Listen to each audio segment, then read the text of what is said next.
kahimtang sa panahon ng latest news. Dagon sa tuloy niya Pag-asa Mactan, pinagi ni Sir Mark Galis. Sir Mark, may butag. May buntag sa iyo o sa mga tugintig kami now, kinitang latest update bahin sa kahimtang sa panahon karong adlaw. Northeast monsoon namihan mo nag-apekto karon sa daong bahin sa Luzon. Kakarong adlaw di sa Central Visayas nakasinat-sinata sa arang nga panahon. Doon na tayo sinatik nga panganuro na ito na sa matagulong na kamitan nga alay mga tsansa sa mga lumalabay o mga katapak ng mga kaguwan pagpanugdog kilat duhikan sa easterlies. Para sa kinta sa hangin o sa kadagatan diri sa Kabisayaan, napagkapunta na sinatik nga kasarangan nga ito na sa kusog na buhuro sa hangin nga gikan sa amin ng silangan.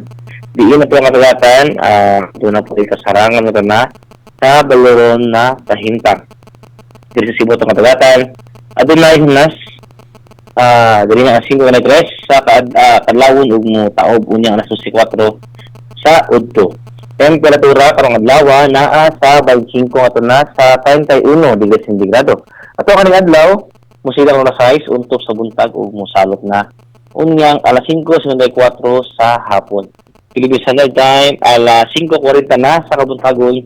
Ug mao na to ang latest weather update gikan diri sa buhatan sa DOST Pag-asa Mactan. Misi maglalas maayong buntag ug daghang salamat. Salamat Sir Mark, yung may butag sa Pag-asa Mactan. Bye, sir. Okay, good morning.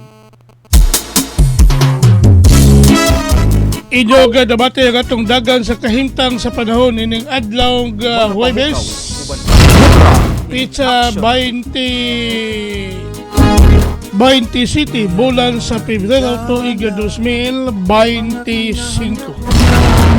Salamat kayo sa Pag-asa Mactan, pinagi ni Sir Mark Galis nga naghatod sa tungdagan sa kahimtang sa panahon nining adlaw Huwebes mga kaigsunan. Salamat kayo sa Pag-asa Mactan ug mayong buntag kanatong tanan. Sa iyo sa kabuntagon